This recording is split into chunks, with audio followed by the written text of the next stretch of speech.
This life is a constant battlefield. This life will throw all sorts of obstacles at you just to distract you from your truest mission, just to distract you from your own happiness. This world will put certain things in your life that are designed to break you, destroy you, and to take you off your mission. Guys like us, we have to find our own paths in life. We have to find our own significance. We have to find out what life means for us. Because for many of us, our lives have been decided by other people. We're always under the power of somebody that can snap at any moment, that can change at any second, that can one moment be on our side, and then the next moment, be against us. And it's really hard to find real people in this world as a guy in this position, since everybody that you meet, you know, usually has the potential to betray you, to backstab you, to lie on you, to make things up about you, or to just decide they don't like you. So they just, it's just strange behavior, right? But a lot of us, we've been going through this isolation for years. We've been going through it for so long. We have a lot of pain that's tied up into our past events and our past lives. I think there's a thing called the Akashic Records, and the Akashic Records are pretty much everything that you've done in life, every thought you've thought, every idea that you had, everything that you've done, whether it's good, whether it's bad, is all being recorded. And it's called the Akashic Records, and all the lives you ever lived, everything you've ever done in this life, every conversation, it's all being recorded by the demiurge. And when you pass away, you're going to face a judgment. And the judgment's going to go through all the things you've been through in life. But my problem with that is, how can a God that's evil and wicked and sadistic, how can a God that's not even pure judge me? How can something that's evil and meticulously evil try to judge a divine spark? I should be judging this God. That's how it should be. This wicked being has the authority to judge me, has the audacity to judge me after everything it's put me through, all the hell this God has put me through, and it wants to judge me at the end of my life. Hell no, I'm not dealing with it. I'm going through the pleroma. I'm going to learn all the 7 gate code keys, whatever you need to learn, whatever you get to bypass the archons, or preparing some spiritual combat training or whatever. And I'm getting through the pleroma. I'm getting through to the dimension where I can be a lot more free than these hell realm prisons that we find ourselves in now. It's ridiculous to contain so much emotional energy, so much creative energy, and it's all being trapped. It's all being detained by some wicked being that declares itself a god and has the power to do it, and it's really crazy when you think about it. Like, what is this life really like? What benefits has this life given us besides pain? Yeah, there's good food, but every time you eat, you have to poop it out later. Every time you get clean, you're going to get dirty, right? Every year that goes by, every new birthday that you have, it's just closer to your expiration date. Everything is pointless. Everything is meaningless. Everything in this time it's not going to last forever. It's only going to last for a little bit, and then it's going to go into the shadow abyss forever. So what does it really matter whether somebody's a loser or a failure or not? What does it matter if somebody, never makes it? Because in the end, everybody that ever knew you, everybody that ever talked about you, everybody that ever liked you or disliked you, in 100 years from now, that person and even you are not going to be in existence. So all the petty arguments, all the petty fighting, it means nothing in the end. Nothing lasts. Everything is in a constant motion of change. Right now you're in good health. In a couple of weeks, you may be sick. In a couple of weeks, for some people, that's their final weeks, their final destination.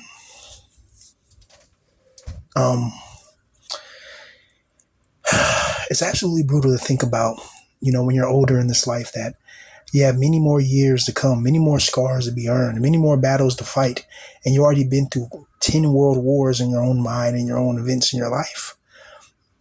Yet you got to keep fighting, yet you got to carry on, yet you got to keep on struggling. And for what? There's no happy God at the end of this just going to give you a present and a kingdom of heaven and everything like that. That's all bull crap, Plus, the demiurge's copy of heaven is a fake imitation of the real pleroma. So it's not even real. I just look at and think about all the situations that I've been through in life, and I judge it based on whether there are positive experiences or negative experiences. And a lot of us, we've had more negative experiences in life than positive experiences, which leads to us to come up with a judgment on life itself. And the judgment on this life is that it's wicked, it's evil, and it's not meant to be fair amongst everybody. It's only meant to be fair to a select group of people that are in the in crowd, and everybody else just get thrown away, and it shouldn't be like that. That's wrong. But it's hard to fight a system that's pretty much solidified itself in the minds of millions of people. You see, the hardest thing about breaking down the system is not really challenging the elites. Of course, that's almost impossible. But another obstacle was getting the common person to believe that they're trapped. Most people don't believe in Illuminati. Most people don't believe that there's magic controlling their minds and there's evil beings. People think that's a joke. They think it's fake. And these are the same people that be used by these entities to attack other people. Like, you ever notice that? The people that be like, oh, that's not real. And they'll be the first people gossiping about somebody or whatever, being used by these entities to extract loose energy, negative energetic manifestation or frequency. So you gotta watch out, about certain people you hang around with. This is why I don't hang around with everybody. This is why it's very hard to get in contact with me, because not everybody's energy is for me. Before I just let anybody just talk to me and access me, but not no more. Hell no. You know, Try to be kind in a cruel world and it's going to get you screwed, because there's nefarious forces at play. You're trying to be kind and nice and cool with everybody, and there's people that are watching you, trying their best to screw you over, right? So, I don't have access to me as easy as before. And I think we all should go that route. Make yourself as scarce as possible, as scarce as possible, because other people, that are going through certain things, they can have demons or spirits following them. And if you get in their vicinity, if you touch the same item they touched, if you just be around them when they're sharing emotion, these beings can jump off into you. Then the next thing you know, you got some shadow demon running around your house, or out of nowhere, you're feeling these emotions of sadness and depression. You're like, damn, why am I so sad and so depressed? It's because there's been a spirit attached to you, a spirit of depression, a demon that's attached itself to you so it can loose you, so it can harvest your negative energetic manifestation or frequency. And this has been going on for thousands of years. This is not something that's new. It's not something that, it's just something that was discovered yesterday. This whole world we're in is a complex, systematic spiritual matrix that's designed to break your soul, that's designed to give you doubt, that's designed to make your life as miserable as possible. That's the whole purpose of life. People wonder, well, what's the purpose of life? Well, we're machine batteries, like in the Matrix. What the Matrix said, like, we're just batteries. Our souls are batteries for the archons. Our spirit, our souls, it's what gives the demiurge, as god of this realm, power to uphold his realm. Right? Look, you see, when Sophia created the demiurge, she created also the black abyss the instant she did. So when she made the demiurge, like in the realm of the pleroma, it's just holy infinite light. When Sophia created the demiurge, it instantly created a pitch black abyss, and the demiurge and Sophia fell in this abyss. Now, when Sophia finally got it together and kind of escaped the abyss a bit, the demiurge was trapped in this, he was trapped in this pitch black abyss. And Sophia put a cloud over him, a shadow abyssal cloud over him. But still, this demiurge had immense power from the Aeon Sophia. So he looked around in this abyss. Now, this abyss is not just no regular pitch black hole. It has abyssal winds you can't even imagine. It's just pitch blackness, but there's like wind, there's like infinite waters, there's no up, down, left, or right. It's just a pitch black, just imagine a pitch black storm inside of a tornado, just infinite winds, infinite waters. It's pitch black. And if in this abyss, even gods can get destroyed, but the demiurge is not destroyed because he had the power of Sophia. So what the demiurge did is, in this pitch black abyss, he started carving out his own little universe. He carved out his heavens through this pitch black abyss. So all of his heavens or whatever, is all carved out neatly and perfectly to make his universes, but it's carved out the abyss itself. That's why out of the bounds of the demiurge, it's a pitch black abyss. It's those abyssal winds and the dark terrors of the abyss that not even the demiurge is going to can survive. This is why the demiurge looses us. He creates negative energetic manifestational frequencies and puts us in these emotions because he has to uphold this realm. This little realm he carved in the abyss is a temporary realm. The demiurge, the God of the Bible, has temporary rulership. One day he's going to fall. But in order to stop that from happening, he has to keep us having bad and horrific lives because our negative energetic manifestational frequency of being depressed, being sad, being jealous, having miserable lives, going through a perpetual cycle of bull crap. It literally keeps his realm, it feeds his realm. Our souls powers his realm because the only way that his realm can keep on existing in this pitch black dark abyss, is that he keeps feeding off of our souls. So he takes the energy from our souls and he upholds like these spiritual walls that keep the pitch black abyss out. So put it this way, the God of this world, his heavens is all created in a pitch black abyss. Like imagine a supermassive black hole, but it's so big it can hold the entire heavens this God can make. And then there's infinite blackness out there, but that blackness is not creation. This abyss is not supposed to be made. It's an accident.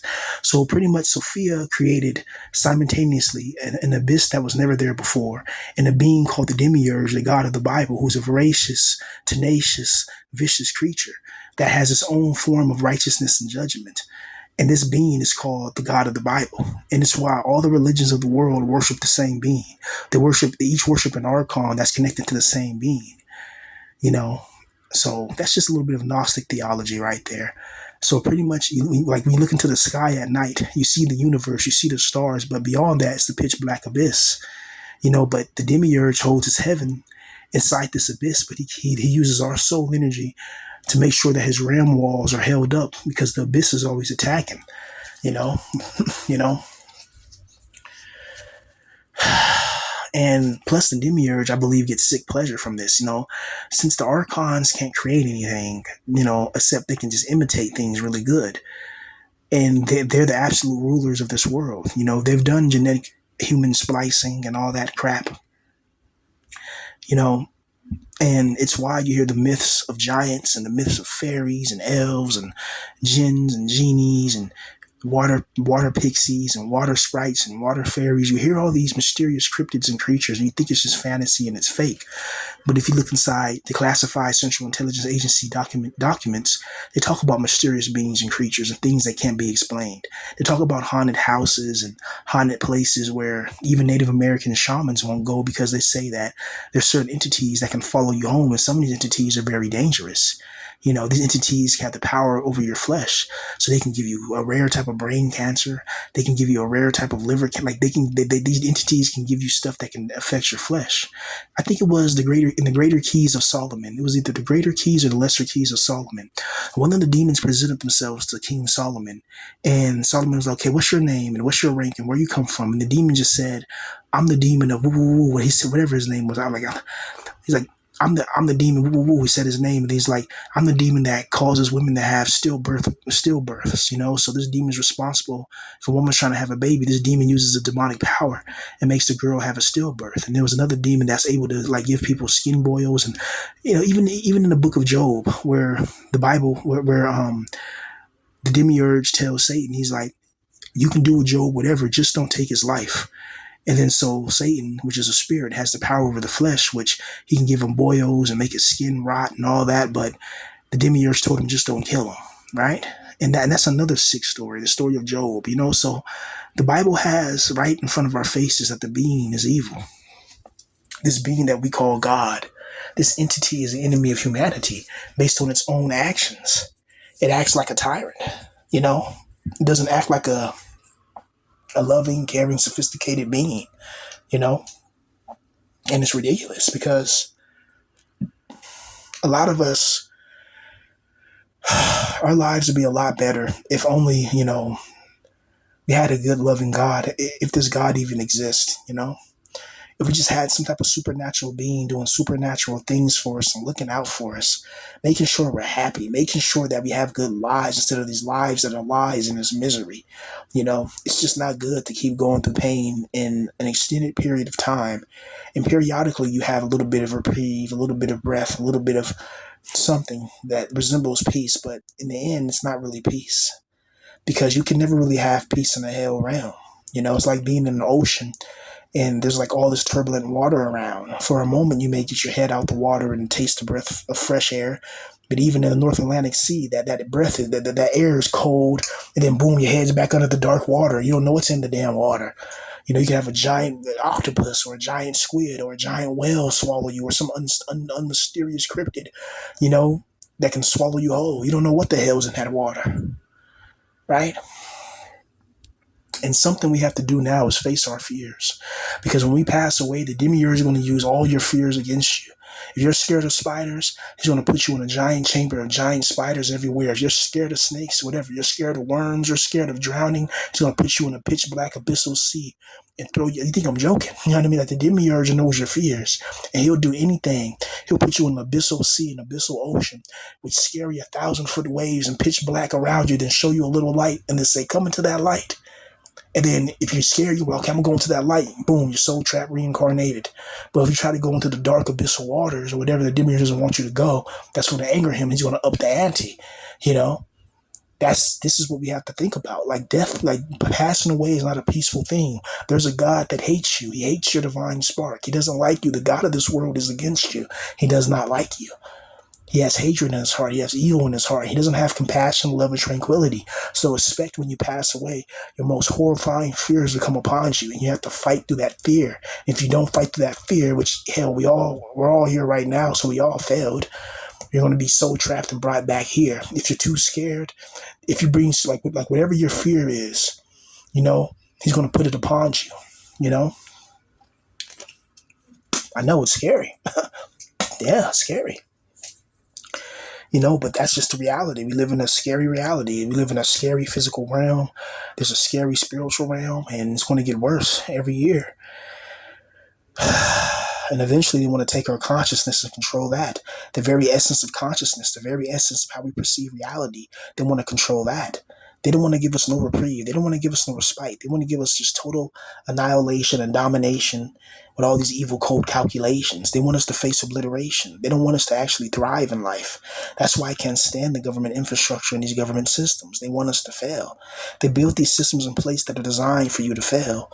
And then they wonder why people fail. People fail because they look at the government systems and they're like, what the hell is this? This doesn't even make any sense to pay all these bills, to pay all this rent, and you don't own anything.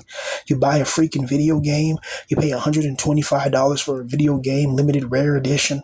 Then they tell you that you don't own it. And at any time they can revoke your damn license. So what you paid for is just gone forever. That makes no damn sense unless you want to live in a dystopian, totalitarian, authoritarian future. Why can't the normal masses see this? Why can't the public see what's right in front of their noses, what's right in front of their eyes? We're in a system that's designed to soul trap us, it's designed to break us. Yet when you say this to normal people, they look at me like I'm crazy. Right? Like I'm the crazy one. When in reality, they're the crazy ones for participating in this evil system.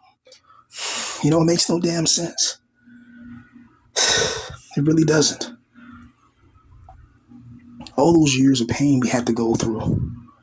What was it for in the end? Our lives didn't get any better. In fact, I'd argue our lives got worse with the more pain that we've been through.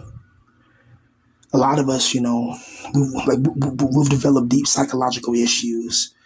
Some psychological issues that would never go away.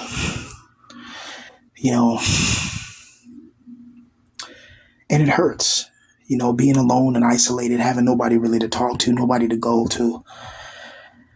Having everybody in your family pass away, but you're still being forced. Okay, you got to find a job. You got to find here. You got to live here. You got to go here. You got to do this. You got to do that. You got to row here. You got to pay this. You got to go here. Got to catch a plane ticket here. And it's like, damn, nobody has any sympathy for me for losing my entire family.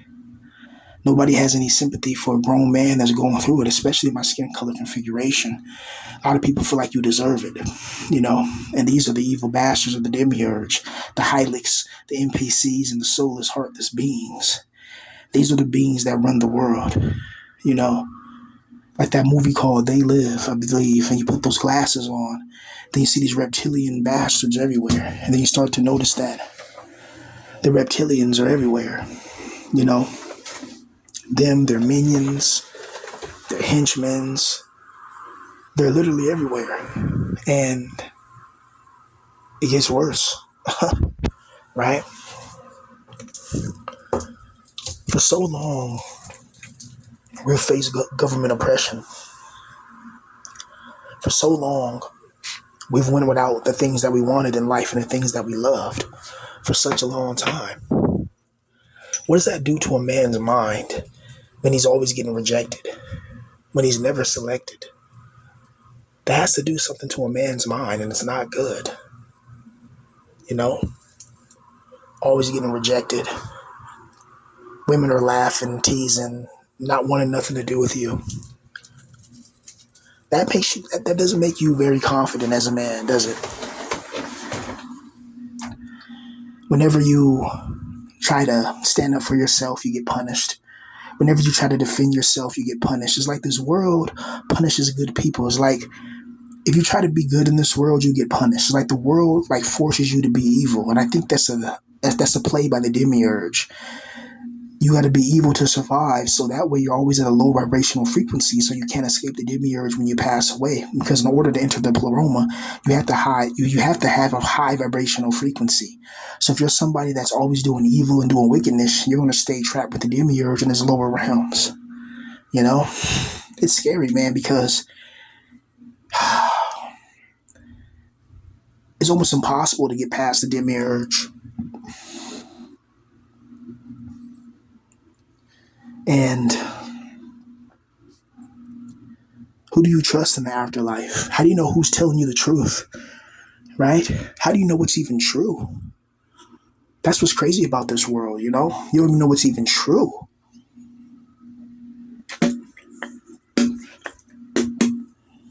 Like, I believe in Gnosticism, but I can't tell you that's 100% the truth. You know? It's just what I believe that makes the most sense to me. Right?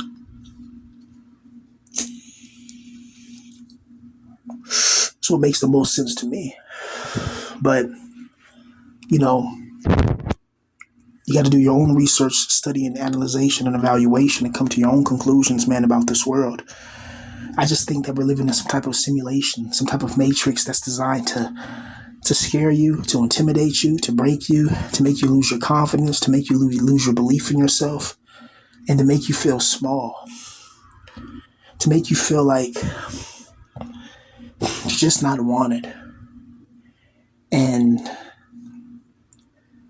I truly believe a lifetime of this, man, it breaks men. It breaks men. How can it not break you? Going through a lifetime of pain and isolation and desolation, how does that not break any man? Having dreams and inspirations and aspirations that would never be fulfilled. Looking at girls and seeing how beautiful they are and knowing you could never have them because of your looks and because of your poverty position. But you still got to try to find some type of hope and maintain and trick your brain that everything's okay and everything can be accomplished. But what can really be accomplished in this world, right?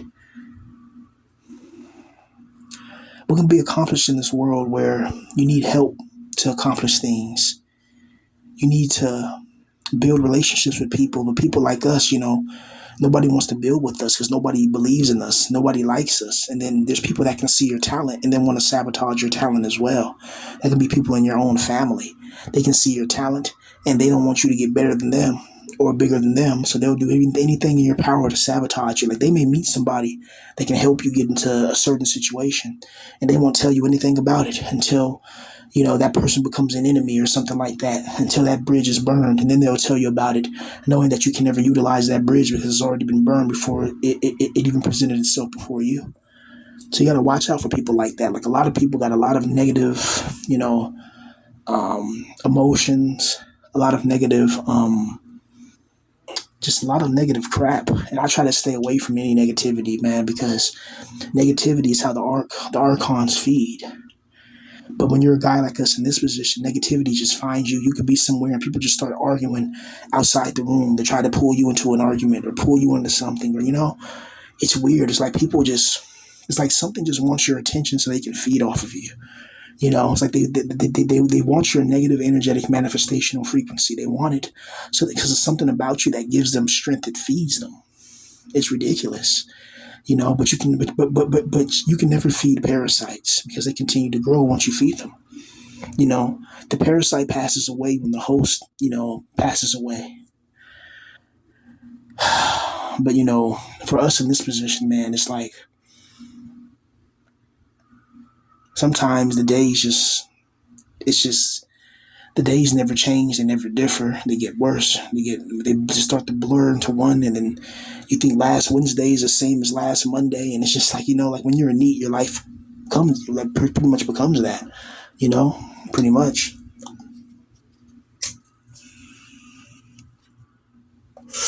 It's brutal, but this is the world that we live in, man. A world that's hyper competitive, narcissistic, and relies on the ignorance of the population to succeed. If only people knew that there's so much more to life than just being a robot and being a tool for an evil, sadistic, twisted system. If only people knew how powerful they really were. If only they knew the true light inside their souls, their true ambition, their true missions, their true power. If only they realized that they don't have to be a subservient servant to a system that doesn't even appreciate them, that doesn't even appreciate their services, right? A lot of us have talents, a certain perspective that's unique in this life that it can enlighten more people and it can awaken more people. And I think that's why a lot of us get targeted by the demiurge, just because we have a certain perspective it's a danger to the archons, it's a danger to the demiurge, and the demiurge doesn't want us to be successful at all because maybe we have the power to awaken people. Maybe we have that power to make people see the world in a different light or a different perspective. And that's exactly what the demiurge doesn't want. You know, when I was younger, I used to really believe that God was going to bless me and I was going to have a good life, a good wife, children, and I was going to go to heaven and get a mansion in the heavens and praise this God forever and live happily ever after. But my mind was so small, my way of thinking, my way of formulating patterns and calculating was so small. Now as I got older, man, I see the world for what it really is. I see the demiurge for what he really is. A monster. A monster that commands and conquers. A disaster. An oblivion beast. A beast that has the feast on our souls. A beast that doesn't care anything about us. It just cares about its own dominion. Give me 1 second. I'm going to take a little bowl hit real quick. Give me 1 second.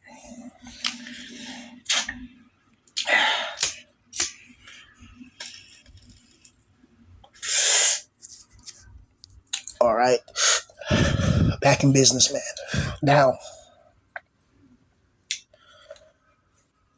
how many of you guys right now,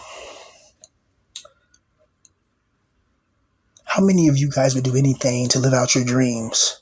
To not be able to hear your parents bitching every day, your dad stressing you, telling you to get a job, to have any girl that you really want, to actually live a life that you look back on and say, I'm proud. I'm proud of myself that I was able to live a life like this. I was able to get a girl like this, engage in sexual promiscuity and sexual alleviation, and found happiness, found love, making love on the boat, making love by the lake, just being a happy, well-rounded person. How many of us ever had a life like that? How many of us dreamed of that? How many of us dreamed of having one of those gamer girls who love playing video games? You want to play video games with her and get to kiss her and make love with her and take a shower together and go out to eat, like you go out to TGI Fridays, you go out to Claim Jumper, you go to these restaurants like Red Lobster, or maybe you go to Sonic's and grab a chili dog, one of those foot-long chili dogs for like $8, and you share it or something, and you share a strawberry lemonade or whatever, and You sit under the shade, you go to the dog park, you walk each other's dog or whatever. It's just, just little lovey-dovey stuff like that. Guys like us, like for some reason, we're never going to experience stuff like that, and that's brutal. You know, because it's something that's so small and so normal in some other guys' lives, but to us, it's everything. It's everything to be treated like a normal human being for guys like us. It's everything to want to be successful for guys like us. It's everything to want to be happy. A lot of us, bro, we live such miserable and disastrous lives that being happy is something like a dream. It's something like a final fantasy, you know? And it's brutal and ridiculous. It's like every time you have peace in this world, like you carve out a little bit of peace, the demiurge is watching and says, okay, you had too much peace. Let's say you go 3 or 4 days, you're playing your video games, you're minding your business. And then all of a sudden, the fifth day, your dad and mom get into an argument. And then now all of a sudden they get mad at you and it spills over to you and you're in your neat room minding your business. And now all of a sudden you got to find a job or you got to go here, you got to do this. And it's like, it put pressure on you and no one's caring about your feelings. No one's thinking about like how you're a grown man with no woman and how that affects you and how they should treat you in order to help you build your confidence and self-esteem up. So maybe you can find a woman. So maybe you can find something out there, right? But your family is going to be your first haters, like your first gatekeepers to your happiness. A lot of times are going to be your family because your family is some of the biggest haters. Like people in your own family, they're some of the biggest haters you ever encounter and ever be involved with. You know, there's people in your family that absolutely can't stand you and they'll do anything to stop you. They'll do anything to put you in your place. They'll spy on you. They're secretly like, if you got a YouTube channel, they will secretly watch it. You know, they'll watch every upload. They'll watch everything you post and upload, but don't even talk to you in real life, but sit there and call you a loser and a failure. Meanwhile, they're keeping tabs and they're watching you. That's not family. That's somebody that's trapped in their own insecurities and insanity. If I don't like you, don't watch me or my content. If I don't like you, if you know I don't like you, if you know I wouldn't like you, then why are you here? Why are you watching somebody's content that they don't even like you and you don't even like them? You know, right? There's like, what's the logical explanation for that? You can't think of one. You can't argue with these people because they're not using logic. They're using demiurge foolishness. That's what they're using. It's not a game. It's not a joke. These are real beings and real evil spirits that are planning to take you down. They're planning to attack you. These beings and spirits are not playing games. So you got to protect yourself spiritually. You got to protect yourself physically. If you're in America, you have Second Amendment rights and other types of rights. You got to learn your state laws and whatever. Because we live in a crazy world. We live in a world that's constantly bombarding us with all types of negativity, that's constantly making us feel low, that's constantly attacking every angle of your confidence. And they expect you to just rise above the ashes and just be a good person. Oh, just do this. Oh, just do that. It's like, how can you do that when you're constantly in pain, when you're constantly going insane, when you're constantly going through hell? King Henry VIII of Tudor England, they say that he would have like these outbursts of anger because of his leg. He had like leg ulcers or whatever, and when one of his legs is so badly like rotted that he could barely walk or move, and it was like that for years. And they say that changed his personality when he went horse jousting or whatever, and he fell and hit his head. But even before that, he had a tenacity, be a little vicious, But after that head injury, King Henry VIII changed. And after going through all that pain, he would snap on people and order people's executions, have people beheaded and put in the Tower of London. England was turned up. Medieval England was a very violent place. Europe throughout history has been a very violent place, But King Henry VIII, he was going through a lot of pain. And that pain drove some of his decisions. And he was a king.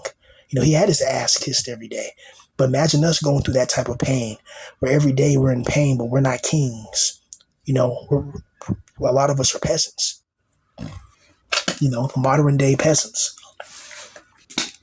As brutal as that sounds, it's the truth. A lot of us, We'll never be wealthy. We'll never be powerful.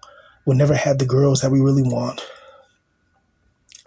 We'll always be isolated, devastated, annihilated, and just dreaming of a time where we can really be happy. We can really have a girl that we really want in our life. But how this life works, man, it's an embarrassment to existence, honestly. How this life functions, how this life is just how it drives you crazy. This life drives you insane. It drives you to pretty dark places mentally and spiritually and physically and psychologically. This life drives you to these dark places, and these deep, dark carvings that are just deep within the soul and deep within the spirit. I really want to go to a world and a realm where there's real love, real peace, and real happiness.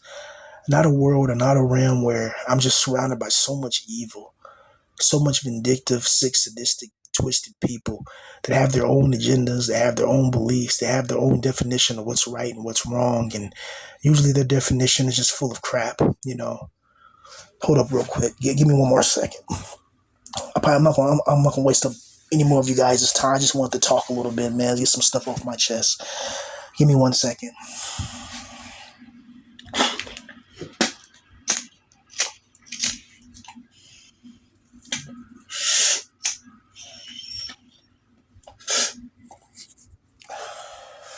Yeah, so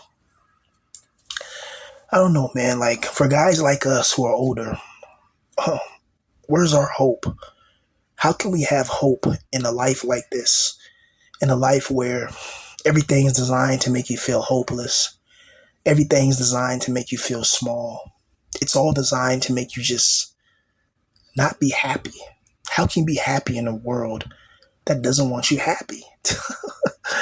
I know it sounds ridiculous, but seriously, how can you be happy in a world that it doesn't want you to be happy? It doesn't want you to benefit. It wants you to be sad. And the little moments of happiness you get, you know that something bad's around the corner. So you'll get a little bit of peace for a couple of days, and then a demiurge come out of nowhere and attacks you. And now the people around you, they're fighting. And then now the energy leaks into your room, and then something's going on in your room. Now you're feeling anxiety, you're feeling fear, you're feeling depression, you're feeling distress, and you're feeling all these negative emotions. But you know what? Despite all of it, we have to fight and we have to stay strong. We have to look at different types of ways of actually trying and vying for success. I know it's hard. I know it feels impossible, but we still have to hold on to our hobbies, hold on to our copes, and hold on to something that can make us feel powerful, can make us feel enthralled, that make us feel invincible, instead of things that make us feel invisible, because a lot of us in this life, we feel invisible, while there's people out there that feel invincible due to their connections and how wealthy they are and their attractiveness.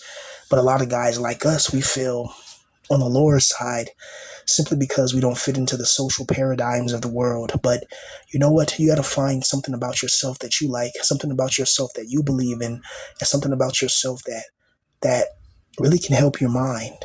Because a lot of us were facing deep psychological issues. We're facing deep psychological ramifications from the things that we faced in the past.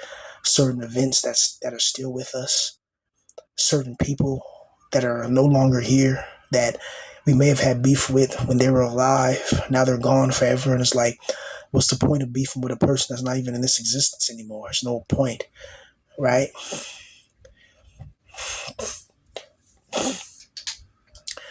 We got family members that are our biggest enemies. It's crazy.